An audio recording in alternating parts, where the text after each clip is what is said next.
Hello guys, आज मेरा first blog है। पता है मुझे क्या, लाइक करो, हाँ। फॉलो करो, कमेंट करो। मैं रोज वीडियो बनाता हूँ और मेरा वीडियो एक भी वायरल नहीं हुआ। ये वीडियो वायरल कर दो। आज हम खेत के अंदर निदान कर रहे हैं। ये निदान कर रहे हैं हम।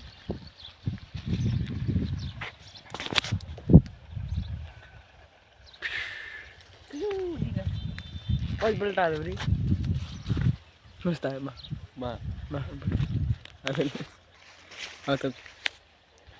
तो दोस्तों, हम रोज वीडियो बनाते हैं परंतु हमारा एक भी वीडियो वायरल नहीं हुआ था। आप मेरे को उम्मीद लगती है आप ये वीडियो वायरल कर दोगे। ये तो बाजरी क्यों भाग रहा है?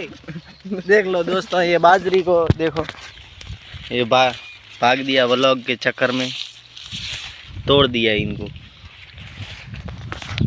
तो दोस्तों, हम मिलते हैं आपको नेक्स्ट वीडियो में। तब तक के लिए बाय। जय हिंद, जय भारत, जय जवान, जय किसान।